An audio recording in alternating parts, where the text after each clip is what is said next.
Mas aí, Felipe, e esse tapetão, É o que cara? parece quando você bota aqueles áudios com a voz distorcida aqui no Aham. programa, né? Parece gente secreta aí. Você Às quer vezes brigar também, que tá acontece. todo mundo brigando, Vini? Eu não, cara. Por que brigar, cara? Ainda Quer bem, dizer, cara. Pô, eu acho que uma briga é por isso calculada, que eu gosto de fazer esse programa, cara. Chega aqui com aquela leveza, o Igor tá tranquilão, a gente ri, se diverte. eu Os gosto. caras na rede social tudo brigando, Ah, cara. não, meu irmão. É, total. Mas o problema não é tanto os caras ficar brigando, é o motivo pelo qual os caras Pior brigam, é isso. né? Porque se os caras estivessem brigando e no fim a gente andasse pra frente, como sociedade, como, sei lá, como seres humanos, como qualquer coisa, mas a gente, no fim, acaba parado no mesmo lugar quando não anda pra trás. É isso aí. Então, cara, e aí temos aí o tapetão, né? O STF agora, além de todas as suas funções, ele também serve como é, papai, não gostei dessa daqui, né? É isso aí. Aí vai tudo lá para o Supremo Tribunal Federal. Incrivelmente, coincidentemente, um monte de casos caem com Alexandre de Moraes naquele sorteio que boa parte da sociedade não acredita muito que seja um sorteio. Saiu uma Então, pesquisa com, acho que 70% dos caras estão falando que deveria ter impeachment de ministros do STF, sabe? é, Acho que 20 e pouco por cento disse que não devia e um pedacinho disse que não sabia. que bom que a maioria da sociedade já entendeu que é importante que ministros do STF possam perder o emprego como qualquer outro Aham. cidadão, se eles não desempenham as suas funções corretamente, com competência, mas não é simplesmente caso de competência, é caso de má conduta. E má conduta tem de gerar demissão. Isso é óbvio em qualquer Aham. lugar. Qualquer pessoa que tenha sucessivas condutas erradas, inadequadas, fora das suas atribuições e ainda mais envolvidas em grandes escândalos, ela não consegue ficar no emprego, a não ser ministro do Supremo Tribunal Federal. Então é um privilégio, uma coisa única no país inteiro. Então que a sociedade, que é composta por cidadãos que sabem muito bem o que é perder um emprego, e entenda que ministro do STF também tem que perder o emprego quando faz todas Aham. essas Nossa, manobras natural. e se envolve aí com Daniel Vorcaro, etc. Bom, que bom, né?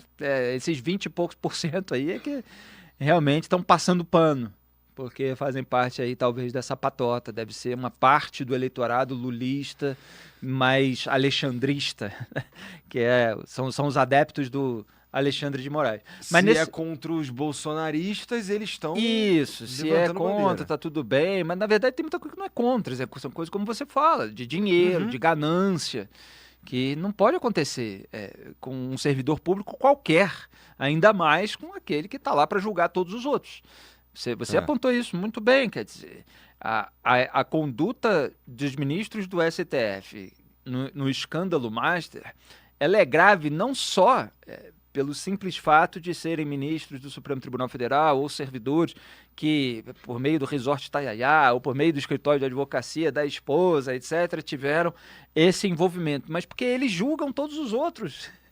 Então, assim, se eles estão comprometidos, se eles de alguma forma têm um interesse no caso, se eles são próximos dessas pessoas, está tudo errado, porque pode gerar um efeito dominó, como aconteceu na Lava Jato, que Uhum. quando ela atingiu o Poder Judiciário, começou a vir uma reação a partir de uma mudança de posicionamento do Gilmar Mendes, que até hoje atua aí para blindar a classe política e os seus colegas no judiciário contra o avanço de investigações. E eu gosto do jeito que ele faz, que ele fala que as pessoas.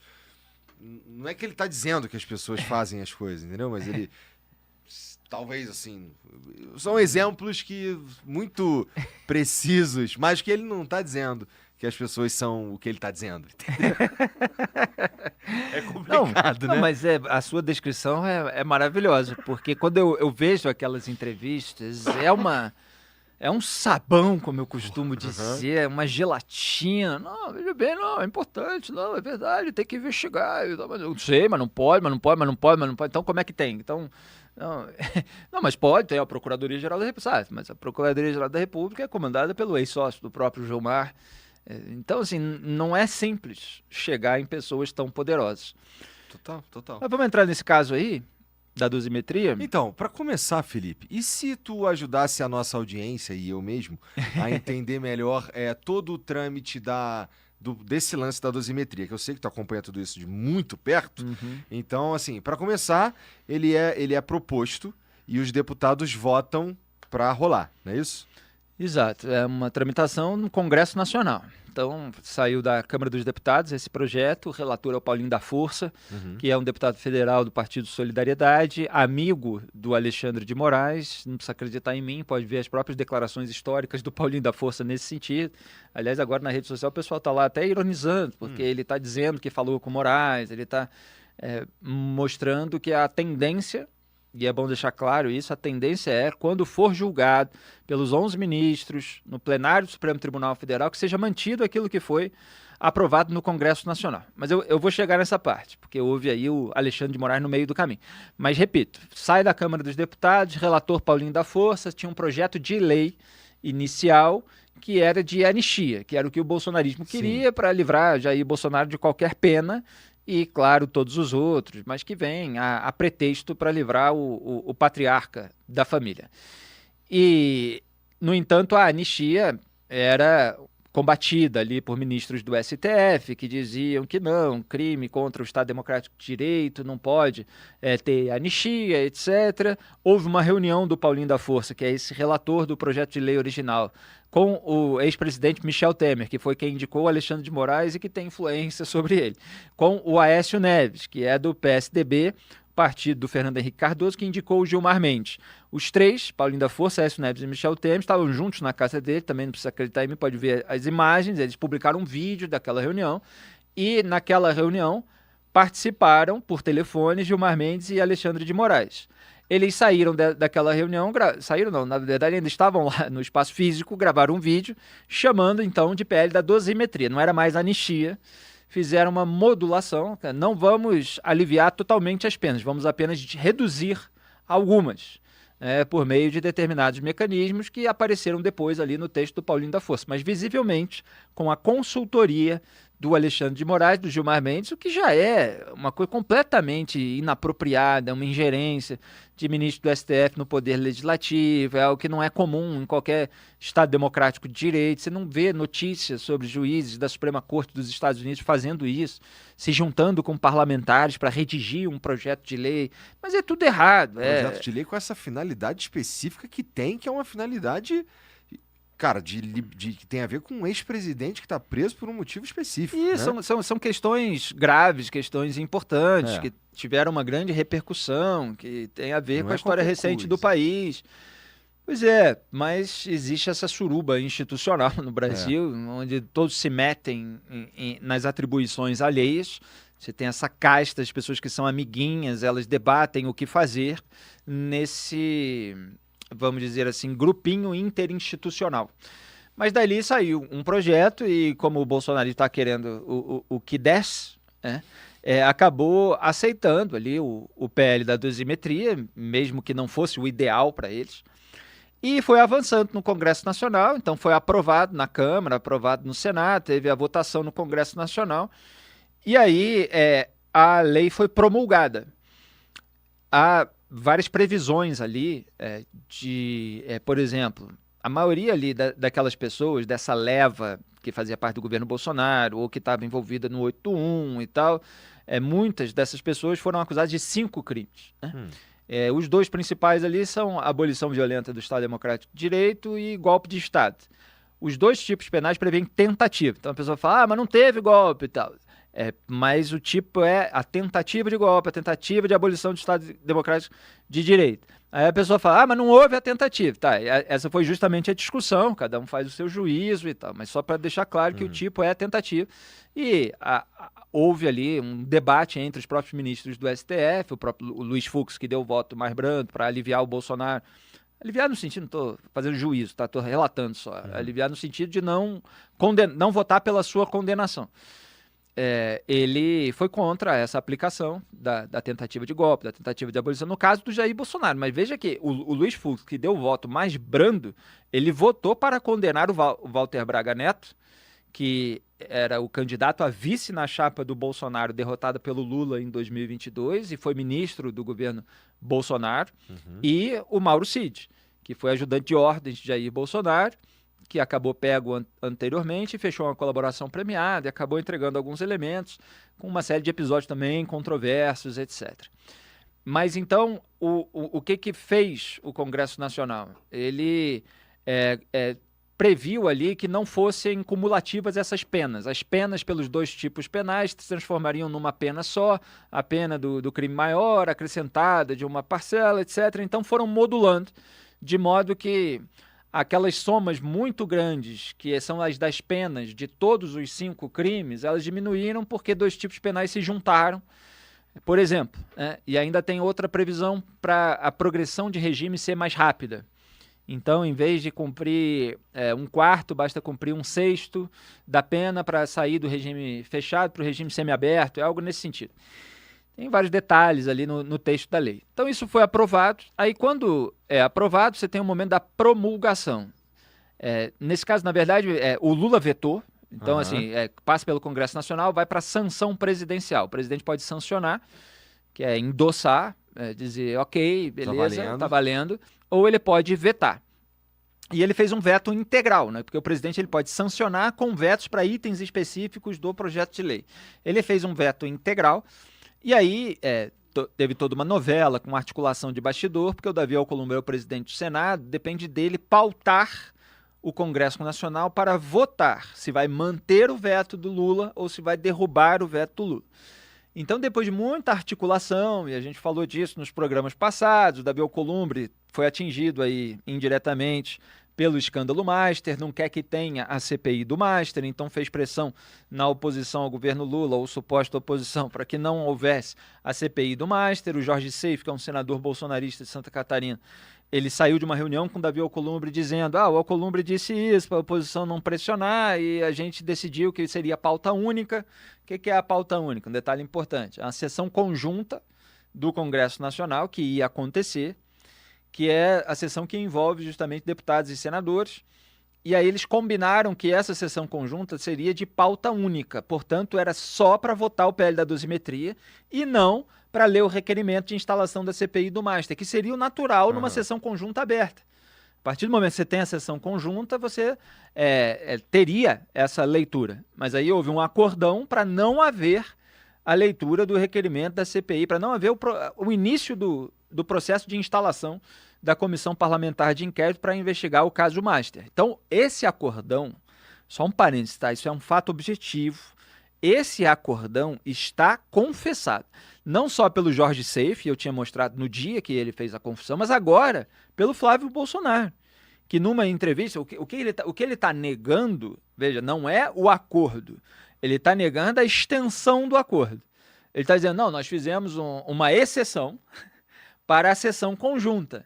Então, ele admitiu que para a sessão conjunta eles toparam não votar a questão da CPI do Master porque precisavam aprovar o projeto de lei da dosimetria. O que ele está querendo dizer, depois de muita pressão, depois de ser muito criticado, é que, não, agora vai estar trancada a sessão conjunta, se não tiver a leitura da CPI do Master, não vamos fazer, não vamos deixar. Quer dizer, nós queremos, ele está querendo dizer isso, né? Não fez nenhum esforço. Até hoje, passou meses aí de escândalo Master sem fazer qualquer esforço nesse sentido, mas agora está dizendo, não, a gente quer investigar o Master. É ano eleitoral, né? Cada um está sendo pressionado aí, tendo que mostrar um certo desprendimento. Mas, repito, a parte da sessão conjunta foi confessada pelo Jorge Seif e pelo Flávio Bolsonaro, de que eles concordaram com a pauta única sem votar a questão da CPI. Aí o que aconteceu? No Congresso Nacional se derrubou o veto integral do Lula ao projeto de lei da dosimetria, portanto se aprovou o projeto de lei da dosimetria. E aí vira lei. Aquilo que é um projeto em tramitação no Congresso vira lei. Lei número tal, aí ela é promulgada pelo presidente do Senado, nesse caso, que é o caso de derrubada de veto presidencial. Davi Alcolumbre, depois de tantos dias da sessão, ele promulgou, e aí a lei passa a valer. Aí o que acontece em seguida? Aqueles que já estavam contra a validação dessa lei, vamos dizer assim, eles já estavam preparando a chamada ação direta de inconstitucionalidade, que é a chamada ADI.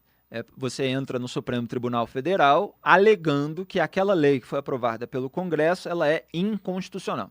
Então, ela vai contra aquilo que está previsto na Constituição brasileira e esse é um mecanismo que existe.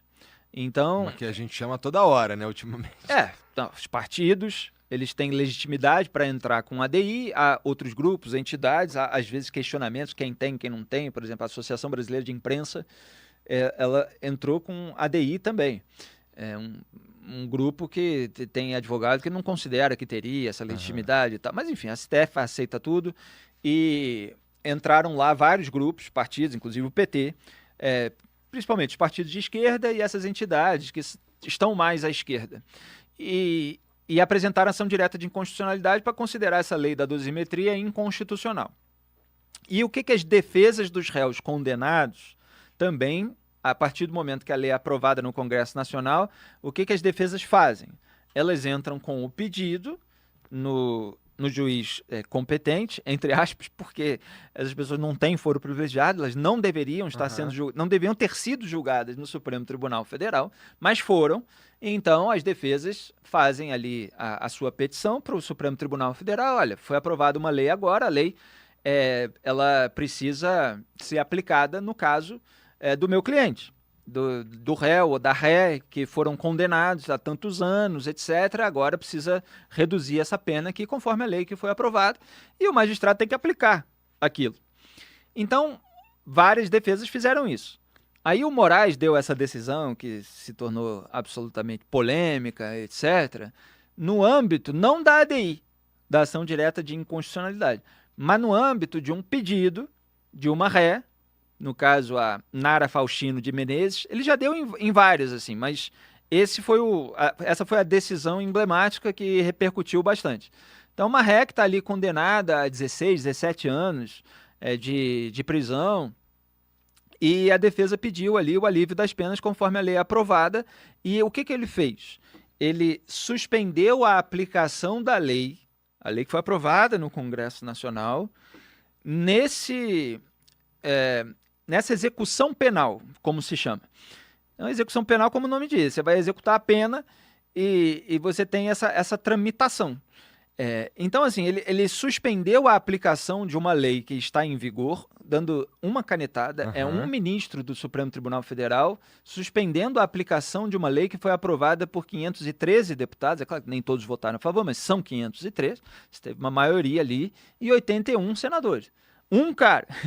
Eu não quero que seja aplicado o que foi aprovado. E isso é absolutamente fora dos preceitos jurídicos. Você suspender a aplicação de uma lei em execução penal no pedido feito por uma defesa de réu quando a lei está valendo para aquele caso. Ele talvez pudesse, num caso muito extraordinário, aí você tem uma discussão jurídica a respeito, fazer isso no âmbito da ADI, mas imediatamente remeter para o plenário do Supremo, etc. Ele não fez. Então, assim, ele não declarou a lei inconstitucional e, ao mesmo tempo, não aplicou para o réu. Então, é uma coisa esquisitíssima, uma coisa completamente fora da realidade, do usual, não é do usual, é daquilo que é previsto na legislação brasileira. E, no entanto... Os caras não construíram, assim, de certa forma, os caras não construíram juntos essa porra?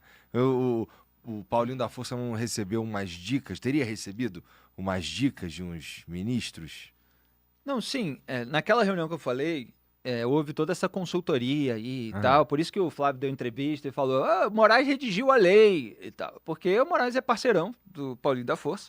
Aliás, já esse pessoal do Supremo já blindou o Paulinho da Força, né? É curioso que essas coisas ficam escancaradas. Os caras aliviaram o Paulinho da Força de uma condenação. Ele ia ser condenado preso, né? E, no entanto, houve uma blindagem ali, não foi, e são amigos, e falam no telefone para redigir projeto de lei, Brasil, né? E todo mundo esquece. Mas, enfim, então o Moraes participou da elaboração dessa lei, participou da articulação para que o veto do Lula fosse derrubado, porque ele queria derrubar o Jorge Messias, como foi amplamente noticiado e apurado por uma série de jornalistas e relatado por uma série de parlamentares, porque sempre tem gente, não fez e tal, não sei o quê. E não é que essa decisão mostra que ele não fez, pelo contrário, né? É claro que tem coisas que a gente não tem a prova cabal, né? O que está passando na cabeça do Moraes. É que nem você vê o que está passando na cabeça do Donald Trump. Não, passa um monte de coisa lá. E todo mundo fica tentando entender, etc. Mas, assim, ele foi criticado por participar de todas essas articulações. E ele é essa figura que utiliza o direito criativo, muitas vezes, para mostrar força, para tentar se impor, às vezes por um aspecto político, ficou associado a um lado, peraí, deixa eu me associar ao outro, deixa eu fazer uma cena para mostrar que não é assim, tentar embaraçar um pouco. Mas assim, na prática, que é isso que é importante que não se perca de vista, tem toda uma discussão necessária, legítima, porque é um absurdo o que o Alexandre de Moraes fez. Mas o caso vai ser analisado pelo plenário e a tendência é que os ministros digam, tá, ok, aconteceu isso tudo, mas vamos manter a decisão do Congresso Nacional, pelo menos por tudo que está sendo apurado nos bastidores e pelo próprio desgaste do STF, agora vai se meter numa outra briga com o Congresso para derrubar aquilo que eles aprovaram. Então é isso que está acontecendo, mas é o Moraes com um direito criativo que faz com que os professores, eu entrevistei um deles de processo penal, não saibam mais o que ensinar na aula, né? Direito criativo. É o direito xandônico, né? Cada um chama de um jeito. Você vai numa aula, imagina, você é professor de processo penal, aí você tem a legislação, a jurisprudência, e você tem o que o Moraes faz, que é uma outra coisa. Então, as pessoas estão precisando passar mais tempo. Olha, isso aqui é a regra, isso aqui é a regra e tal. Ah, professor, mas o Moraes fez isso. Não, veja bem e tal. Essa atual composição do STF, ela acaba fazendo esses malabarismos, esses contorcionismos. Tu teve alguma dúvida em algum momento que o PT, por exemplo, ia tentar esse tapetão, cara? Não, isso já estava dito, já estava confessado. Eles sempre tentam isso quando não concordam e quando querem fazer política também, querem prestar contas para a sua base eleitoral. Isso todo mundo sabia que ia fazer. O Moraes, obviamente, não precisava fazer isso. Agora ele fez, por quê? Né? Só para tratar da alegação dele. Né? A alegação, estou falando do motivo que possa ter na cabeça dele, que a gente possa analisar aqui. Mas ele alegou que é pela segurança jurídica. Por quê?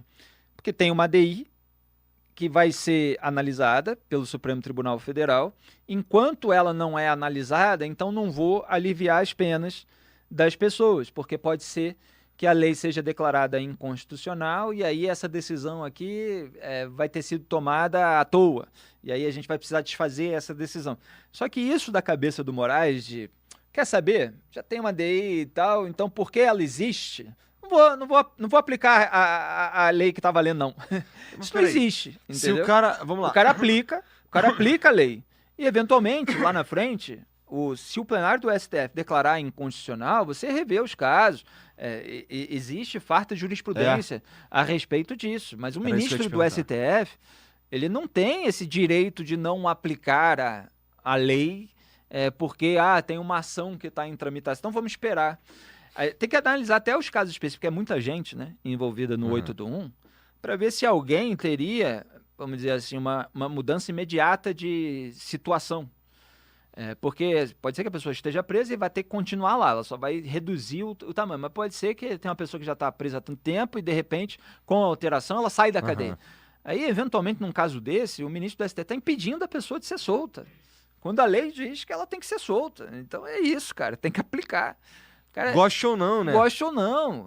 Você pode discordar, o cidadão comum pode discordar daquele texto. Você pode ficar puto à vontade, mas o Congresso tem Nacional... que valer para A, tem que valer para B também, né? Então, se a gente está falando de fazer valer a lei, se a gente está falando de fazer valer a lei pro cara A, ela precisa valer para todos nós, né, na real. E a lei, ela tem essa presunção de constitucionalidade, né? Então, assim, quando ela é aprovada pelo Congresso Nacional, ela é presumidamente constitucional. Você não pode inventar, que é o que o Moraes fez, uma presunção de inconstitucionalidade. Então, assim, ela é presumivelmente inconstitucional, logo não vou aplicá-la. Quer dizer, isso é de um autoritarismo atroz. Que loucura, é o sujeito sozinho querer mandar mais do que o Congresso Nacional. E manda, pelo visto. Que loucura. E manda, e para, porque ninguém faz nada. Mas isso é culpa também do Congresso Nacional. É bom deixar claro. Principalmente do Senado Federal. Claro que vários deputados também têm a sua parcela de culpa, porque eles integram os mesmos partidos dos senadores, muitos têm esquema de emenda, têm rabo preso, têm esqueleto no armário, não querem mexer nunca com o ministro do STF, fazem até pressão, eventualmente, nos senadores do seu partido ou dos seus aliados, para que não avance uma CPI, para que não avance um processo de impeachment. Então, o Senado sempre foi acovardado aí nas últimas décadas, deixou entrar lá um monte de gente desqualificada para o cargo, sob uma série de pontos de vista, e hoje se tem todo esse rebaixamento, e em vez